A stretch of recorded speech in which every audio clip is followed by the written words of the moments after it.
At this time, I'm going to ask that we call the roll.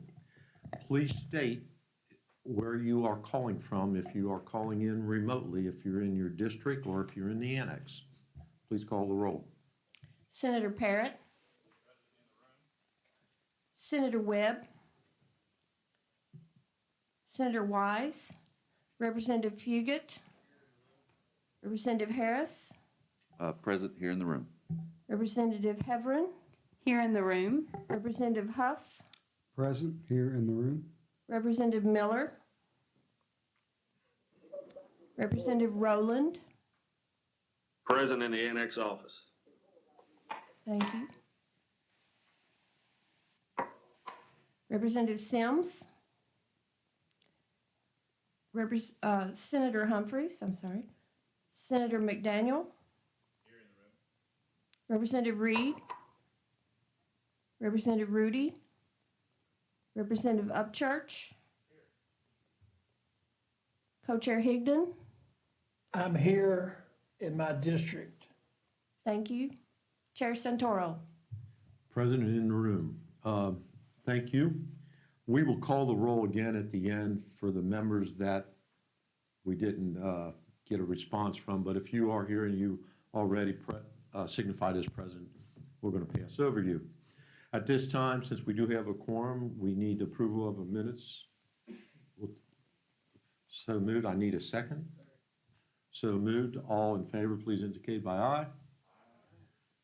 Any negative response? If no, the minutes are approved. First on our agenda is Secretary Jim Gray, who we keep bringing to the forefront. So Secretary Gray, please begin, and thank you for coming. Mr. Chairman, can you hear me? Yes, we can.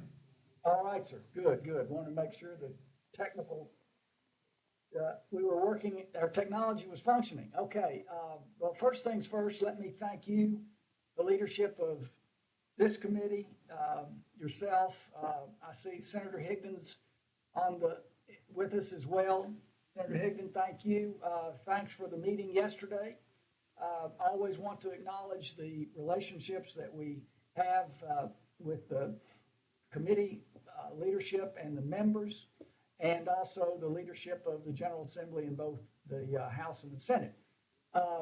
Also want to acknowledge the work of so many who are in this cabinet, in the Department of Highways particularly, are functioning every day.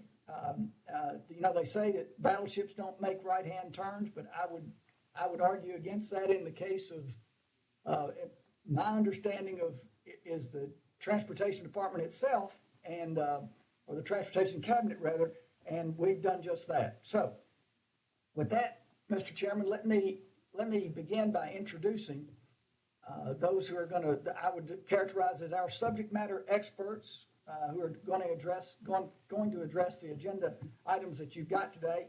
And if you'll allow me, Mr. Chairman, I will go ahead and introduce each of those at the beginning.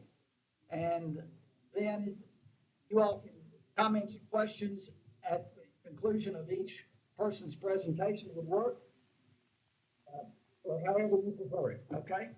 Will that work? That will work. Please proceed. All right. Thank you, sir. So the topic today is the use of federal funds by the Transportation Cabinet. And I am joined today by, as I said, three subject matter experts on that. First is Ron Rigney, and then Vicki Bourne, and Todd Block. So first up is Ron Rigney. And Mr. Chairman, I know that you know Ron Rigney well. Ron is the director of the Office of Program Management. And I suspect that many others in the room today or virtually with us also know Ron well.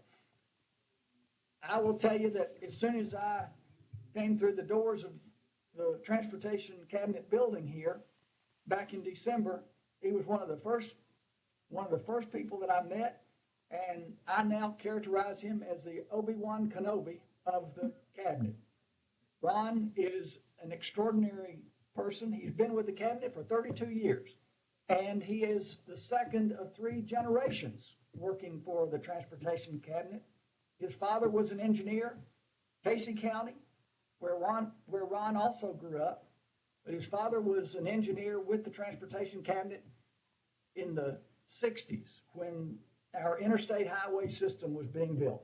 So there's a long legacy there. So Ron is also the person in the cabinet who actually inputs the cash into our system. So there's nobody better to talk about the funding formula than Ron Rigney. And then following Ron is Vicki Bourne, Executive Director of the Office of Transportation Delivery.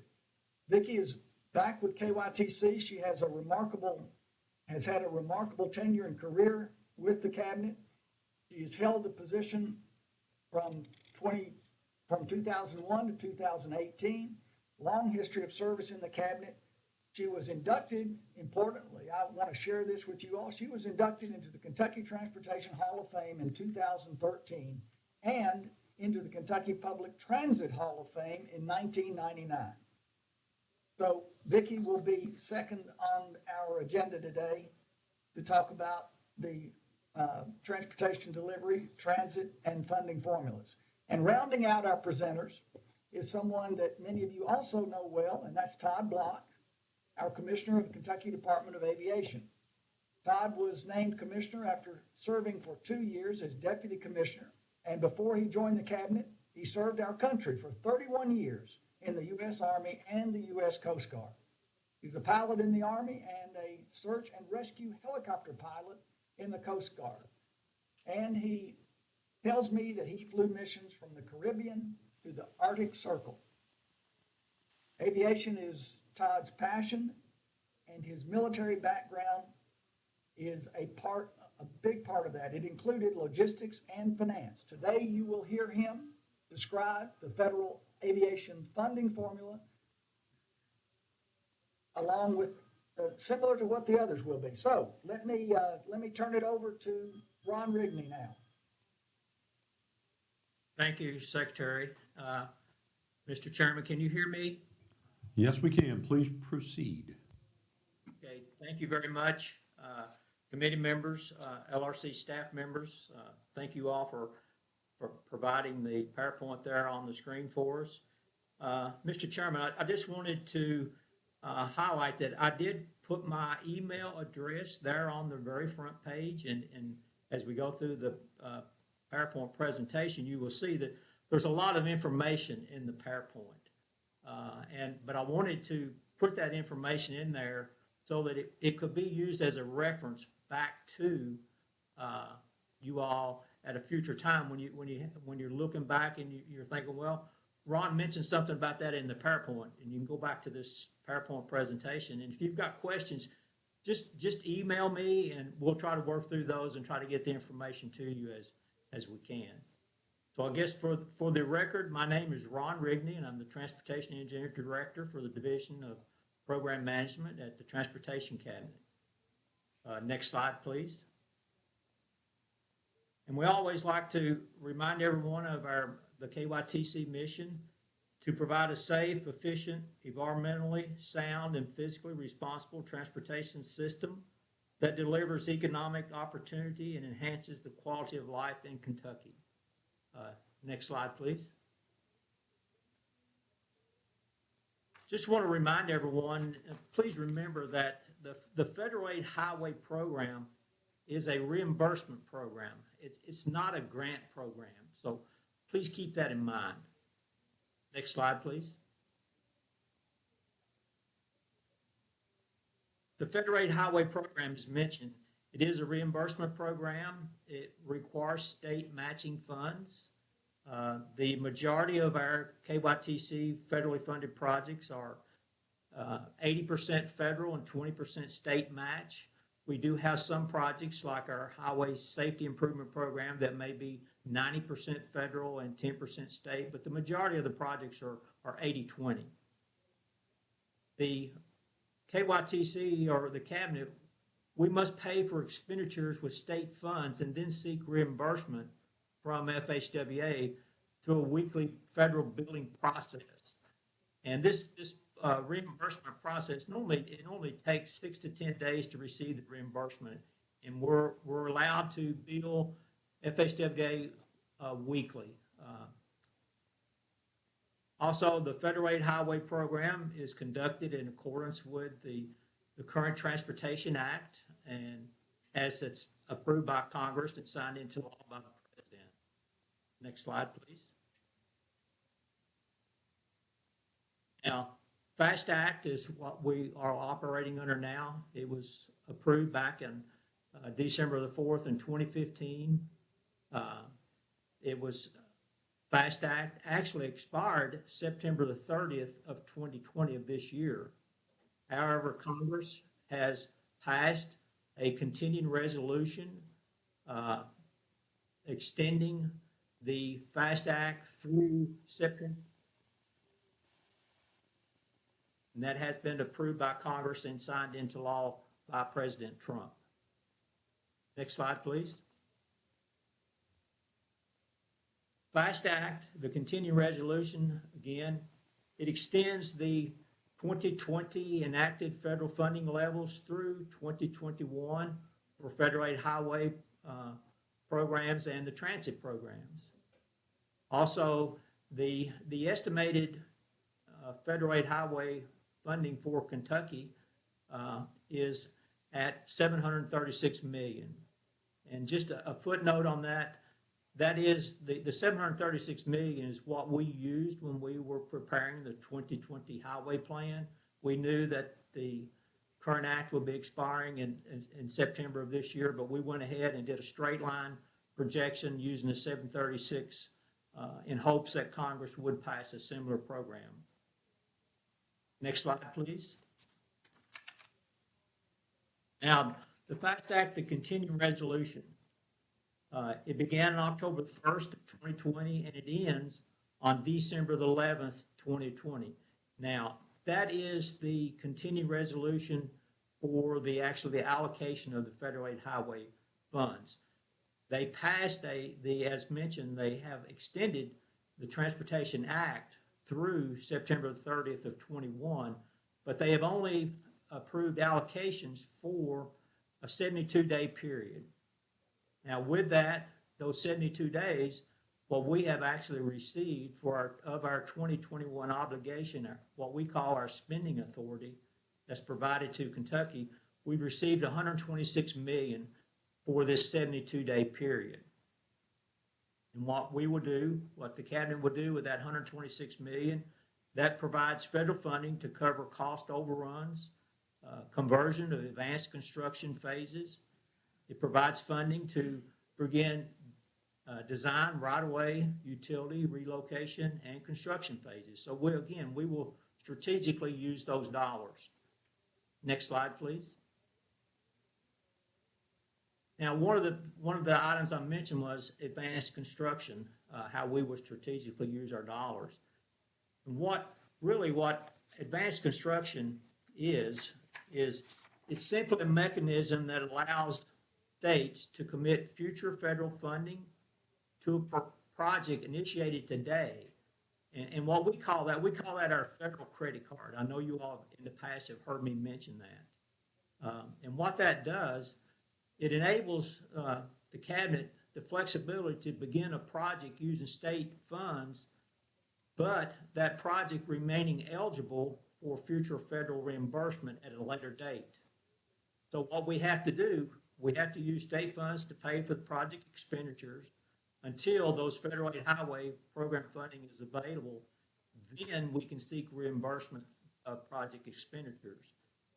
And that is key because using their federal credit card, we can move projects ahead because as you well know, sometimes there's actually a lot of things going on behind the scene to keep projects moving, but expenditures are not occurring greatly at the time, but we can keep activity moving. So with that, that's what we mean by when we advance construct something. Okay, advanced construction, that's part of the overall cash management process. We monitor it with the overall available state road funds. And the current advanced construction amount on the books today is $908 million. Now, however, that's down from $1.2 billion in January of this year. That's a lot on the credit card, but as of October the 13th, 2020, we only have $57 million of expenditures from projects associated with that $908 million that's on the AC that we're waiting on available federal funds to seek reimbursement. So again, by the mechanism of using our advanced construct, we can move projects, keep them moving while we're waiting on future federal funds and still maintaining through our cash management process, keeping that amount of the actual expenditures, pay that down with using current available federal dollars. So with that, do we want to go ahead and move into the infra and the build, or is there any questions on the federal aid highway program? Any questions? Does any member have any questions? Seeing none, please proceed.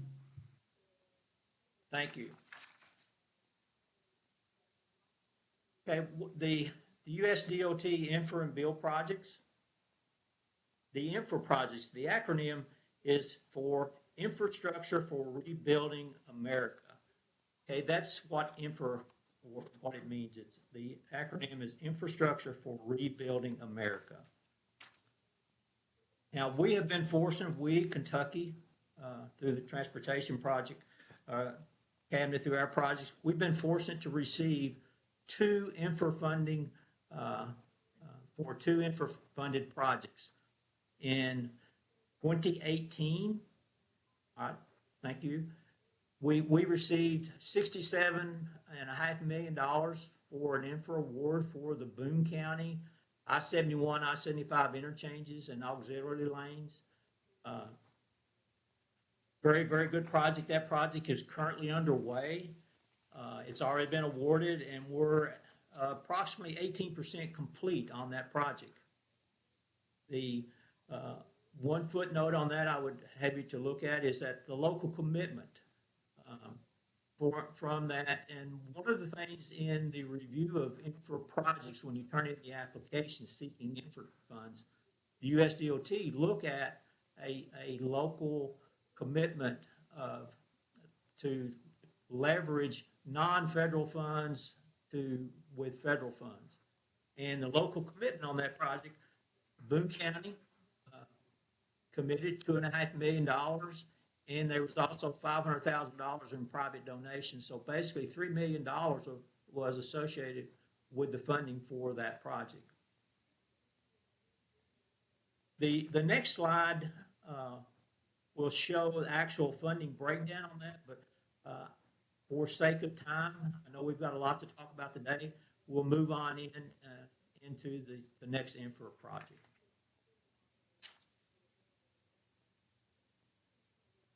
In 2019, we did not receive any infra dollars. No projects were selected. However, this year in 2020, we received an infra award for our Wolf County, our Mountain Parkway project of $55.15 million. That's for the widening of the Mountain Parkway to 4 lanes. It's in Wolf County. It's the 11-mile section from the end of the next to Campton on up to where we're tying into the currently where we're widening now. So that will fill in the gap of the 4 lanes from Campton up to Saggersville. We are currently working on the design, moved into the right-of-way and utility phase, and we're pushing to have that project ready to let to construction by spring of 2022. That is our infra projects. Okay, moving ahead into our USDOT build grant projects, and the acronym BUILD is for better utilizing investments to leverage development. That's the acronym for BUILD. Better utilizing investments to leverage development. Kentucky has been fortunate, the Transportation Cabinet, we have received BUILD funding for 7 highway plan projects. In 2018, we received the BUILD grant for the Callaway County US 641 project. We are moving ahead with that project, and it's actually scheduled for a letting this Friday, October 23rd, this Friday. We will be letting that project to construction. Next slide, please. Also in 2018, we received $25 million of USDOT BUILD grant funds for the Pulaski County, the Kentucky 461 project. That project has already been awarded. We awarded that back in early October. It was let September 25th. We awarded it early October. A footnote on that one is, and I failed to mention on the Callaway County, that there were some local commitments from the Callaway and City of Mary. They each actually committed $500,000 each, the Callaway County and the City of Murray, for the Callaway County project. On the Pulaski County project, the local commitment for the project was $5 million. That came through the county, through their Somerset Pulaski Economic Development Authority, and also there was a $45,000 private donation for right-of-way. So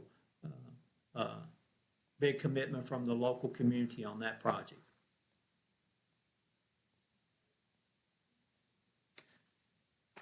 In 2019, we received a U.S. BUILD grant for the Bourbon County project. This is in Bourbon County on US 460, the reconstruction of 460. We're currently in the design phase and right-of-way acquisition phase, relocation of utility phase, moving ahead with that project. The local commitment on that project from Bourbon County was $1 million.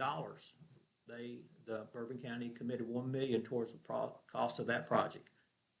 We're pushing that project, moving ahead, hoping to have it ready to schedule for a July of 2021 letting. That's our target date for that. Next slide, please. In 2019, we received $9.8 million of US DOT BUILD grant funds for our Marion and Taylor County project. It's for reconstruction and making improvements on the Heartland Parkway. Again, that project, we are moving ahead with design, right-of-way, utility relocation. Actually, we don't actually need any right-of-way, but we're moving ahead with the project. Interesting local commitment there. Taylor County, Marion County, Campbellsville, and Lebanon. They each made a local commitment of $375,000 each towards that cost of that project. And we're pushing that project ahead, and we are hoping to have it ready to let in January of 2021. Again, in January of 2021. So moving that project forward. Next slide, please.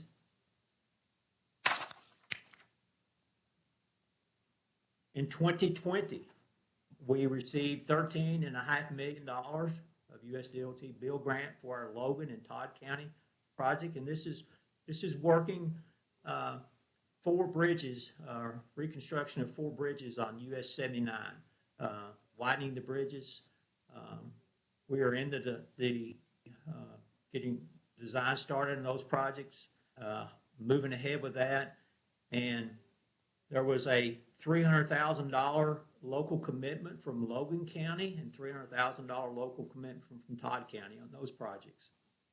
We're moving those projects ahead and scheduled to have those ready to let to construction by September of 2022. Next slide, please. Also, in 2020, we received $15 million of USDOT bill grant funds for the Whately County, the US 25W project there in the city of Corbin. We're under design on that. We're waiting on getting our agreement through FHWA before we can actually authorize the right-of-way funds, but we're close on having that ready, so we're pushing on that to get that processed through FHWA and USDOT. And we're looking for a September of 2022 letting. Interesting on that project, a local commitment, $3 million through the city of Corbin on that project. Next slide, please. Also in 2020, we received $9.6 million of USDOT bill grant funds for our Kenton County project, our Kentucky 536. And interesting, this project here, we are moving ahead with it, ready to have it for a March 2021 letting. There was a local commitment of funding of $50,000 from the City of Independence and $200,000 from Kenton County. But what's interesting on this project here, it actually connects to our boom, $57.5 million of infra dollars that's currently under construction now. This project will connect to that project and extend down to Kentucky 1303. So it's about another 1.5 miles extending on Kentucky 536.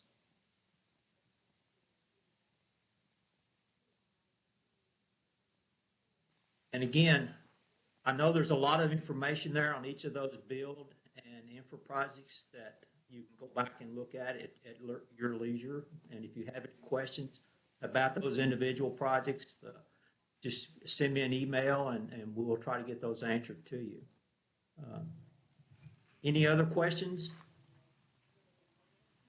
Do any members remotely or present have any questions? I see none. Ron, I'm just going to want to compliment you on an outstanding presentation. I know that transportation does help in more or less when we go for these infra grants and build grants, give guidance, and I really appreciate that. It seems like USDOT wants a lot of partnership as far as funding, and I think our local communities and all have stepped up, and I think that's really benefits us to receive this funding. I know they're not grants, and I say they're free money, but actually it's a lot of work involved when we receive that free money. So seeing no other questions or anything, Ron, thank you very much. And Mr. Secretary, do you want to announce who's next, or the floor is yours?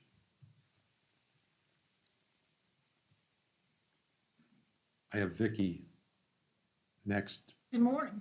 Go ahead. Good morning. Thank you for having me. We'll start with the first slide, please. The federal public transit funding source of the Federal Transit Administration, FTA, is under the USDOT. And I will discuss how funds are authorized, how we use the FTA funds, and the review of the FTA formula funds. Our major program will be the CARE Stimulus Grant, which is formula funds for the Rural Public Transit Agency. Under other types of funding, we will discuss the Volkswagen settlement funds, and I will end with the impact on the continuing resolution under the FAST Act regarding the FTA's FY21 funding authorization level. Next slide, please. The U.S. Congress will approve transportation money, within the Highway Trust Fund. The Highway Trust Fund includes the Mass Transit account, which is where our federal transit dollars are derived. Each year, we have a publication of the federal transit apportionments. The apportionments are published in the Federal Register. Our formula funds are divided predominantly by population and transit ridership.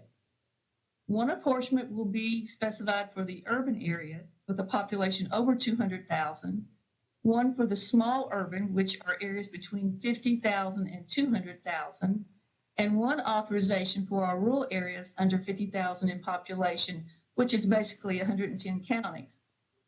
With the new census, we could have areas such as Paducah to move up from the rural area to the small urban area.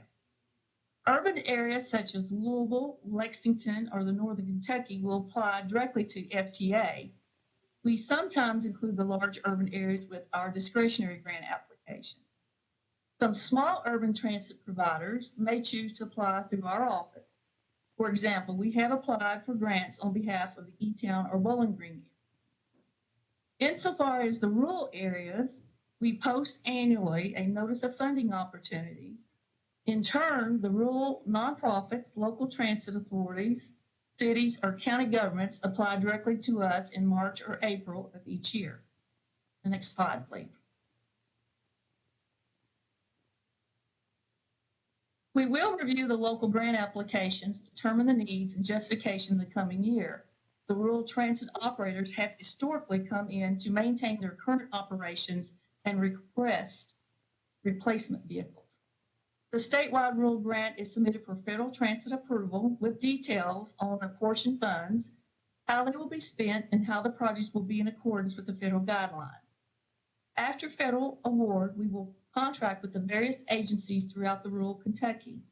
Agencies as far west as the Mississippi River, that includes Fulton County Transit, all across the Commonwealth to the Sandy Valley Transportation Area.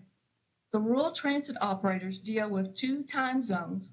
41 counties are in the Central Standard Time Zone and 79 are in the Eastern Standard Time Zone.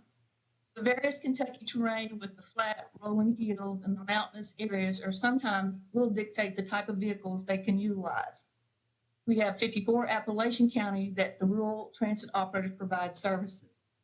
Along with the purse strings, FTA and the state requires audits, compliance reviews, and inspections. Next slide, please. So how can the FTA funds be used? Operating, driver salaries, fuel, and insurance make up the majority of the operating expenses, but maintenance, general supplies, including disinfectant and cleaning products, are also eligible. In state fiscal year 20, we spent $21.1 million in operating expenses for the rural public transportation.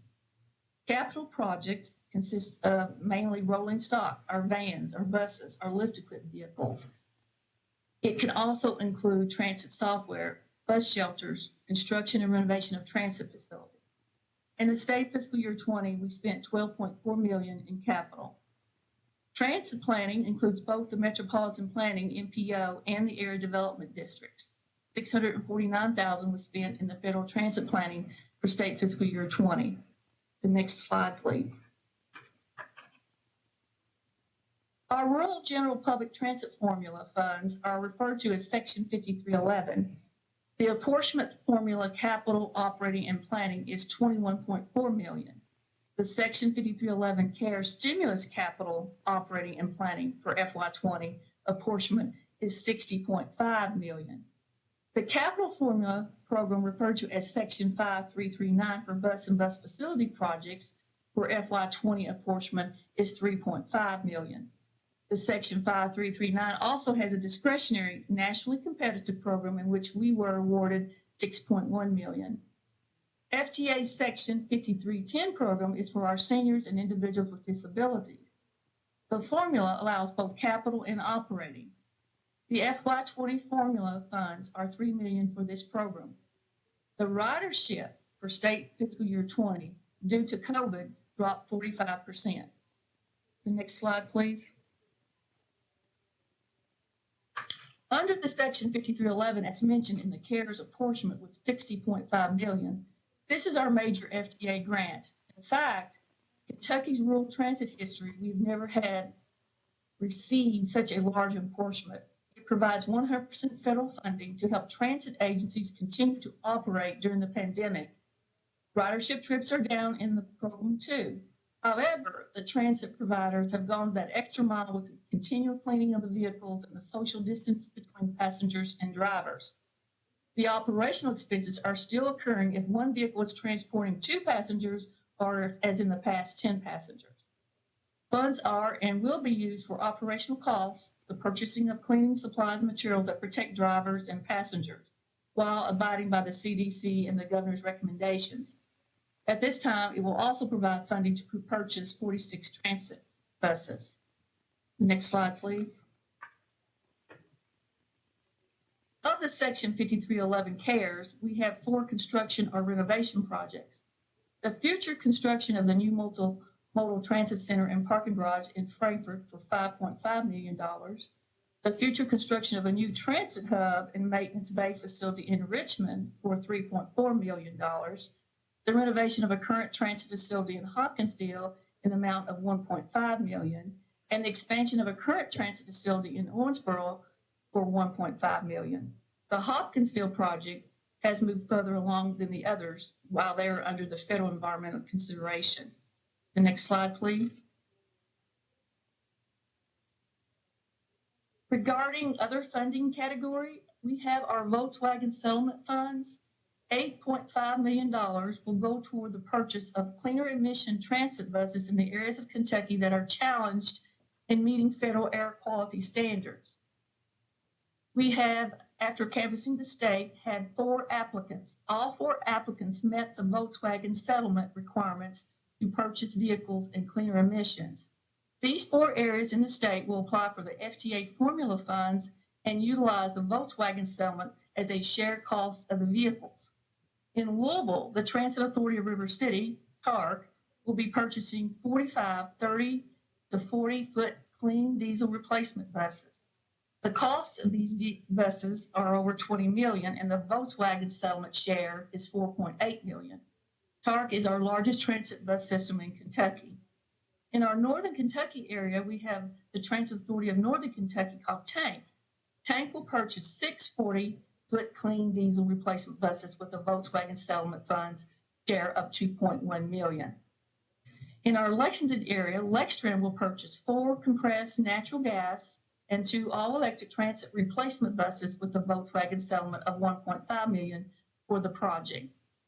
The Owensboro Transit System, OTS, will purchase 1 35 electric bus and a depot charger. The next slide, please. As Ron stated, on October 1st, the President signed a continuing resolution into law. The federal transit spending as the highways continued through December 11th, 2020. The appropriations and awards can move forward, but however, after that date, we will not be able to do budget amendments or revisions until we get a new budget. Some of our national transit folks think that given the fairly short duration of the continued resolution, it's unlikely that FTA will be issuing any partial year apportionments for FY21. What will our FY21 apportionment be? Because again, it's based on population, it's based on ridership being down, which means the apportionment could go down. But I was told yesterday by the Federal Transit Administration that we will be having the same level of funding for FY21, and they will not rely on the COVID ridership months to establish the FY21 apportionments. Therefore, it's good news to public transit statewide, urban, small urban, and rural. FY21 apportionments will be the same as FY20. I would like to end by saying that our public transportation providers have struggled and been challenged during the COVID pandemic. However, they're dedicated and they're very creative. They continue to transport essential personnel to hospitals and to businesses. When they ran out of sanitizer, they purchased vodka and they made their own. When they could not find the plexiglass they would install between the driver and the passenger, they used clear shower curtains. They continue to take our most vulnerable citizens to medical appointments, to dialysis, to cancer treatments, to the grocery and pharmacy. So many thanks to our public transit folks, and I thank you for your time today. Thank you very much, Vicki. Great presentation. In my community, I noticed the same thing with our transit. They were very, very, they went out far and long and doing things to get people on those buses to make sure the driver is safe, because without the driver, then we have no transportation. Does any members have a question or comment remotely or presently? If not, thank you again, Vicki, for our presentation. You're welcome. Next, we have the Office of Todd Block from the Commissioner. If you are available and I see you, please proceed. All right, thank you. I start out by first saying, can you hear me? I'm never sure. This. Yes, we do hear you. I'd like to introduce myself. I am Todd Block, Commissioner of the Department of Aviation, and it's been my honor to get to work on Kentucky airports now for several years. I want to thank our chairman, Representative Santoro, and Senator Rigney, and thank the committee for letting me speak about airports and aviation, and thank you, Secretary Gray, for that kind introduction.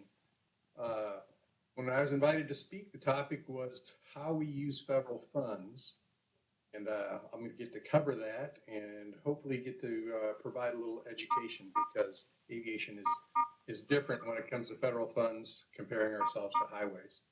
Next slide. Aviation and FAA are different from highways in that, regarding highways, and as you heard earlier, the Federal Highways Administration. Excuse me, we don't have your slide. Okay. Wait a minute, we have technical difficulties. You know, we're 2 for 3. So if you're, we're batting 66%, let's try 100 here. Sorry, Todd. I've got 3 kids, and I always use that 66% statistic. It's, if we just get 2 out of 3, we'll be good. Let me know when you can see it. Will do. Fine. We're ready. Go ahead. Okay. As you probably know or realize, the Federal Highway Administration puts the ball in KYTC's hands when it comes to the use of federal funds. That is not the case in aviation. The FAA, for the most part, deals directly with our airports. Sorry, Todd. I'm going to interrupt you again. The members remotely are able to see it. Our members in the room who drove here will not be able to see the presentation, but we will be able to provide that. So just continue on. We appreciate you. All right, we will endeavor to persevere. And I will ensure that people who aren't able to see the slideshow that this is probably the best slideshow they never got to see. But back to the FAA and airports. The FAA deals directly with the airports. Federal funds flow from the federal government, like I said, directly through the airports and to the airport sponsors. The FAA uses capital improvement plans, airport layout plans, safety and security information, navigational aid information, and pavement conditions to prioritize projects. We deal directly with the FAA through what's known as the Airports District Office, which is located in Memphis. And in Memphis, there is a person assigned to be a manager for each one of our airports. And there's not 57 managers there. There's 5 or 6 that divide up our 57 airports. So KDA has very little role in the use of those funds, but we do work closely with the ADO to make sure that they know what we know about our airports, since we're right here in the state. They know what we, the state, are planning to do, so we can deconflict or combine projects. And we let them know what our goals are, and so we can have them aligned to the greatest extent possible to get the most value for state and federal dollars at our airports. And so in the process of doing that, we get to do a little horse trading. Next slide.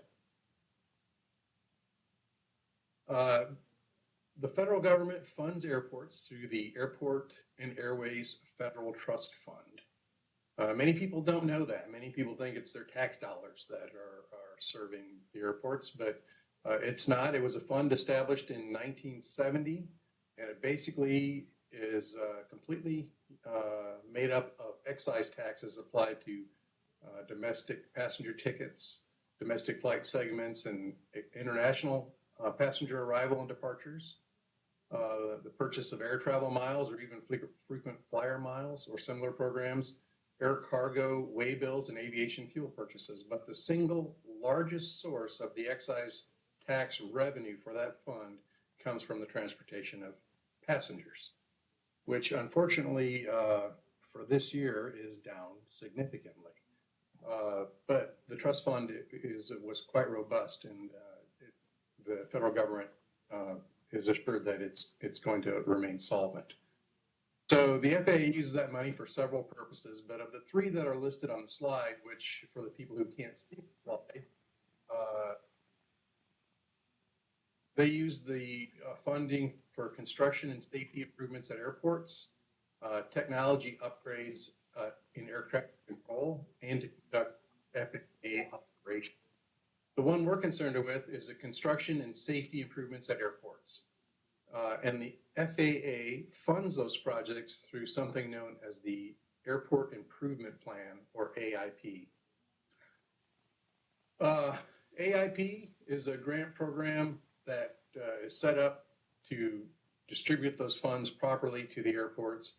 And interestingly enough, the AIP program is very explicit. It says what you can use the funding for. It's not of you come up with a project, and if it's not on that list, you're not going to do it. So the FAA has very strict guidelines when it comes to the use of AIP. For people who can't see the slideshow, eligible items usually include airport safety, capacity, security, preserving infrastructure, and meeting FAA standards and environmental concerns. Those are the 5 main things. And of those 5 things, the first dollar that the FAA spends is going to be on safety, and it starts at the center of the runway. If you don't know, America has the largest, most robust airspace and air transit system in the world. At any given time, there are over 43,000 flights flying. There are 20,000 airports, 5,000 of them are public use, and annually more than 55 million air operations, which are takeoff and landings of planes full of passengers. And for the last 14 years, there have been only 10 fatalities, and that's per the current FAA administrator's fact book. So aviation is by far the safest mode of transportation, and our system that we have in America is the safest of any other in the system. So that's why this funding is so strictly controlled, is because the FAA wants to ensure that their record of safety continues and that we have the most robust service in the world. To receive AIP funding, airports must be AIP eligible. And so we got the next slide up. Eligibility is determined by airports that are on the National Plan of Integrated Airports Systems. And again, that's roughly about 5,000 airports across the nation. And all the airports are categorized into one of 3 categories. They're a passenger or commercial, they're a reliever, or they're general aviation. In Kentucky, we have 5 airports that provide passenger and or cargo service. We have 1 reliever airport, that's Bowman Field in Louisville. Bowman is essential to keeping the general aviation and corporate business traffic off of the big runway or the big airport, so that the cargo operations and passenger operations can flow more smoothly. And then we have, of our 57 airports, 53 of them are classified to receive AIP funding. We have Tradewater and Columbia and 2 state park airports that do not meet classification to receive AIP funds. And so the funding goes directly to the sponsors, and the sponsors are airport boards.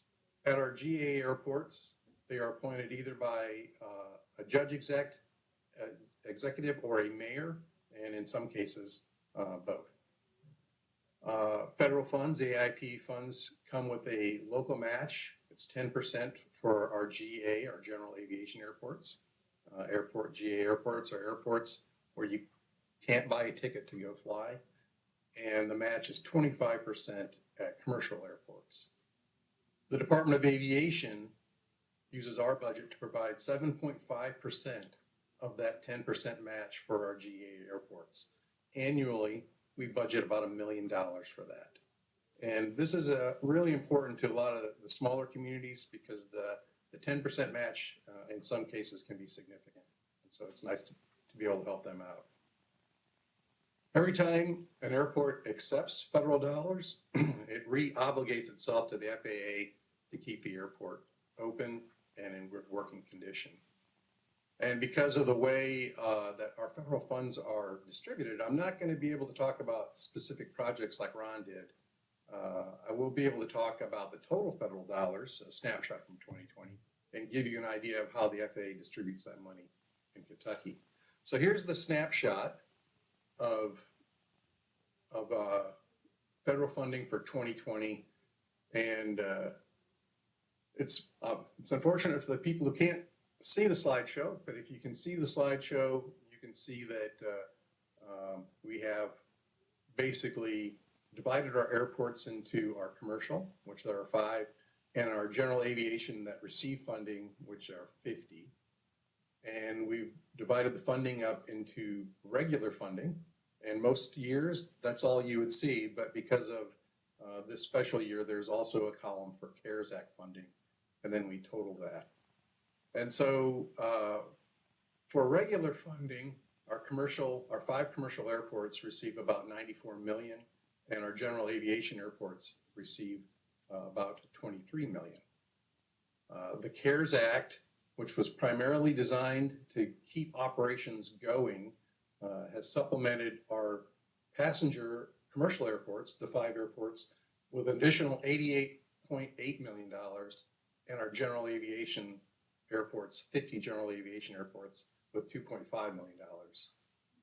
So the total funding for all federal funding that comes to Kentucky in 2020 is $208.8 million.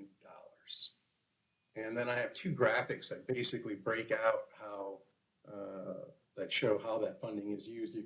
They're a pie chart, and it shows that well over 75% of the total funding goes to the 5 airports that have commercial service, and the remaining goes to the 50 GA airports.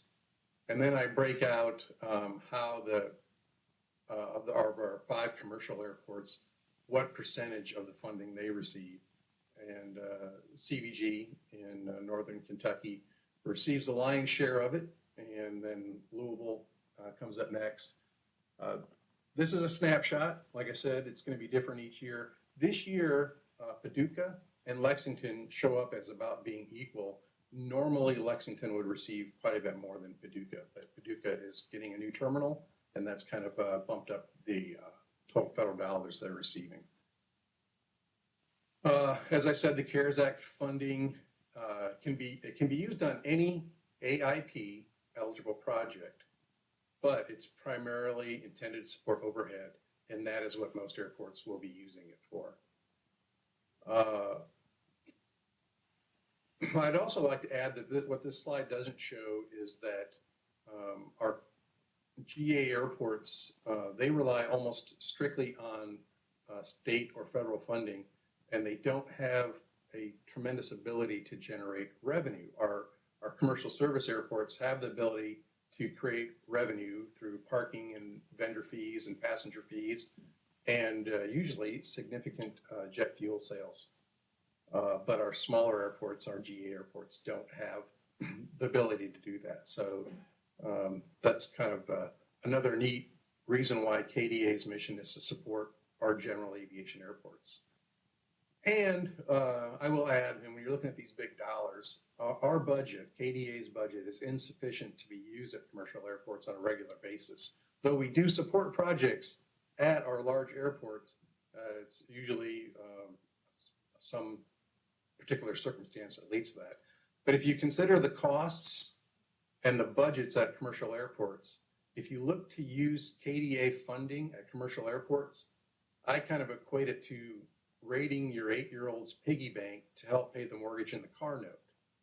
The pennies in that bank don't really make a difference on those bills, but it sure makes a big impact on your child. So that's just my way of saying we need to preserve our budget for its intended purpose, which is keeping our general aviation airports in the best condition that they can be in. It's an essential role. So because the federal funding goes straight to the airports, KDA really only gets to touch the funds that go to our 4 state-owned airports, which is the airport here in Frankfurt, the Capital City Airport, and then 3 state park airports, Lake Barkley, Rough River, and Kentucky Dam Village. So if you wanted just to know the dollar amount, that's $405,000, which is about 0.0019% of federal funds that came to Kentucky. Regarding the federal dollars, our major role, though, is working, like I said, with the FAA to ensure that if there's any discretionary money that's going to be spent, that Kentucky's voice is heard.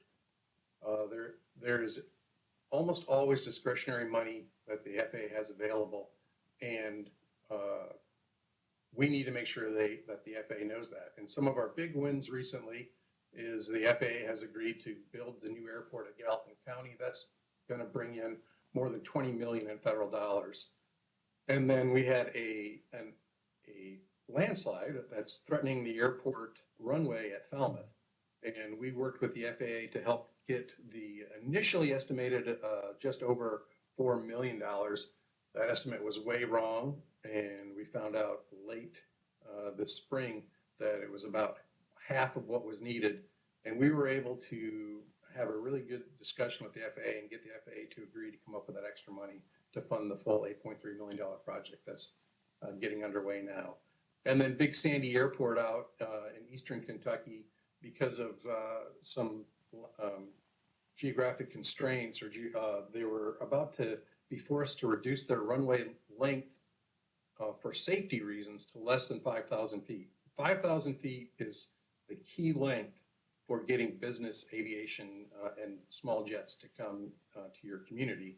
So we were able to get another almost $6 million to fix that problem and keep that airport open as a viable commercial airport for business traffic.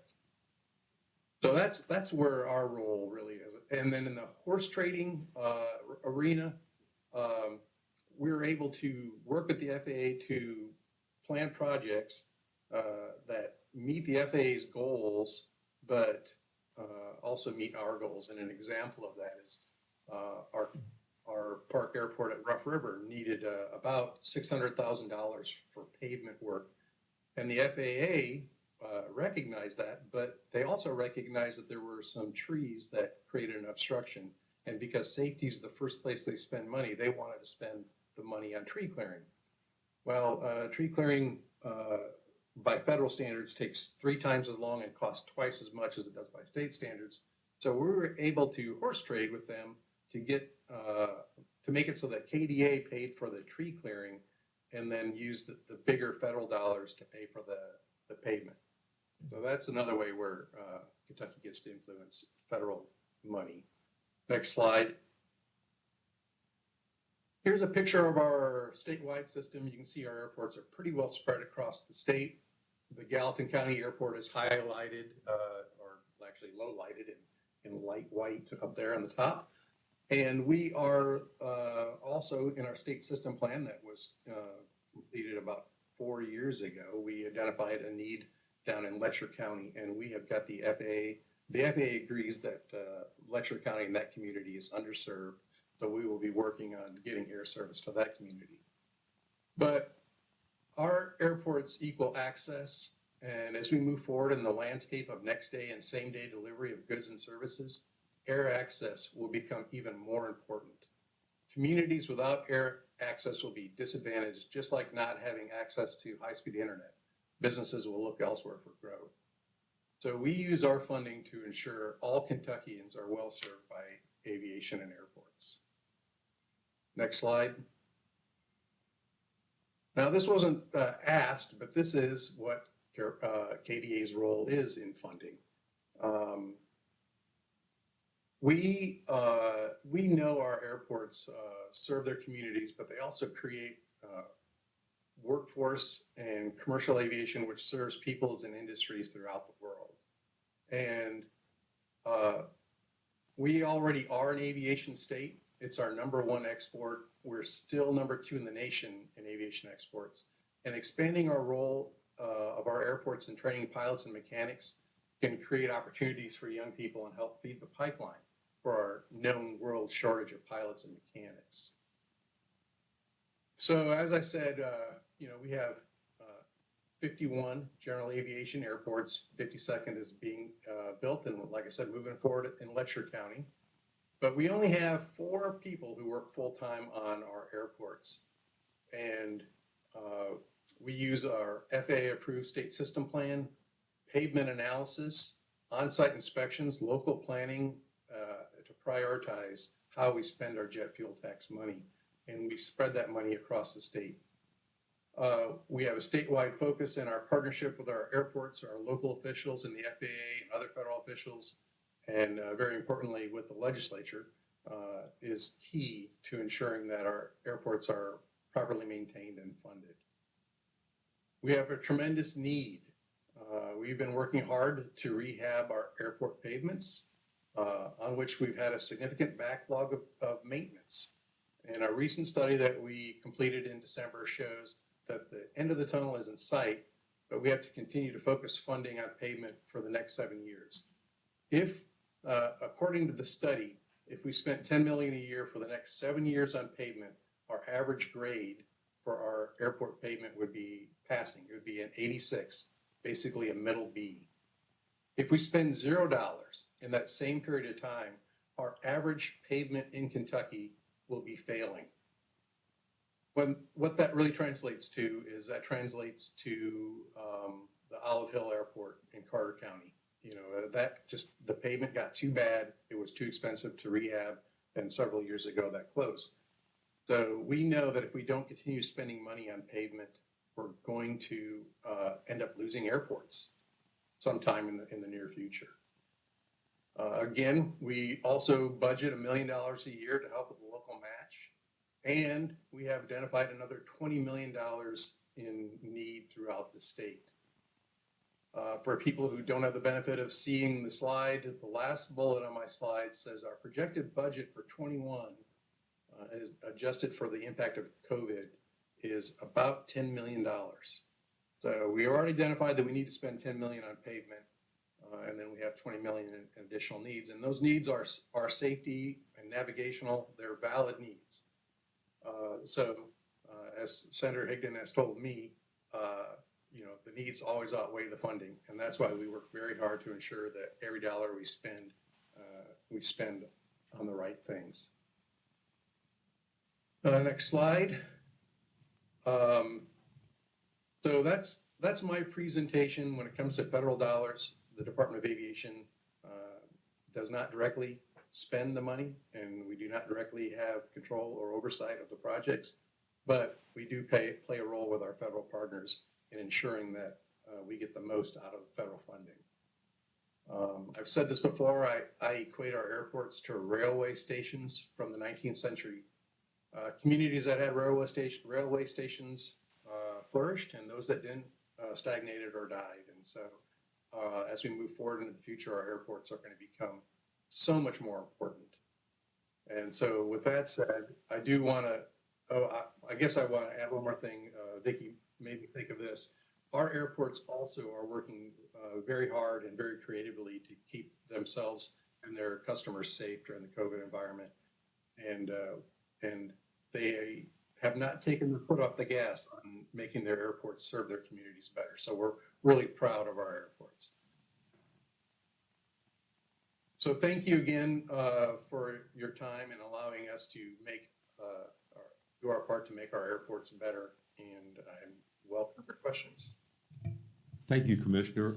Do we have any members present that have a question or remotely?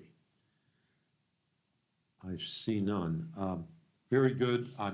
We've spoken many times about how important these airports are across the state, and really, you're doing an outstanding job stretching those pennies all you can. You're going to have to keep it up. I know you're slowly making headway, and we greatly appreciate that. Thank you very much, Mr. Secretary. Thanks for letting your team. You go right ahead. The floor is yours, Mr. Secretary.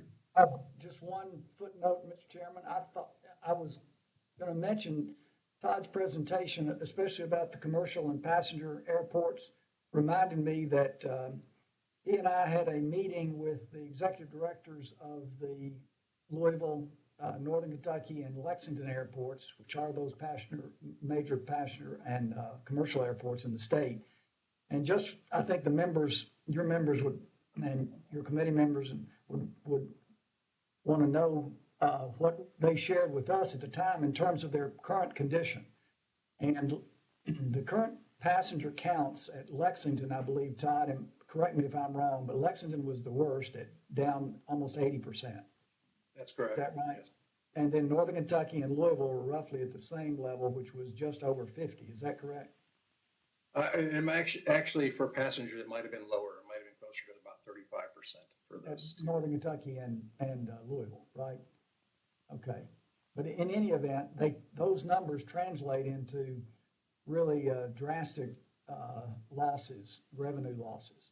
And that's why those CARE numbers, even though they represented in aggregate about 88 million, that represents just sufficient funding for them to continue for about 1 year. So that illustrates just how drastic, draconian the conditions have been. And at this point in time, everything I've been reading about the aviation industry is saying that things are not looking really strong anytime soon, regrettably. So that's a for what it's worth commentary there, Mr. Chairman. Thank you, Mr. Secretary. I guess this virtual meetings that we are having, our business people aren't flying where they need to go, so they're doing it the way we are doing it now, just to be cautious and safe for our members. Any other comments? If not, we want to thank you all for your presentation. I'll have the secretary call the roll once again for the members who did not indicate.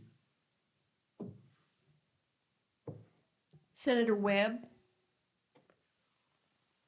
Mr. Chairman, it's Jimmy Higdon. Okay, go ahead. okay, Senator Wise, Representative Miller, Representative Rowland, Representative Rowland was in his office.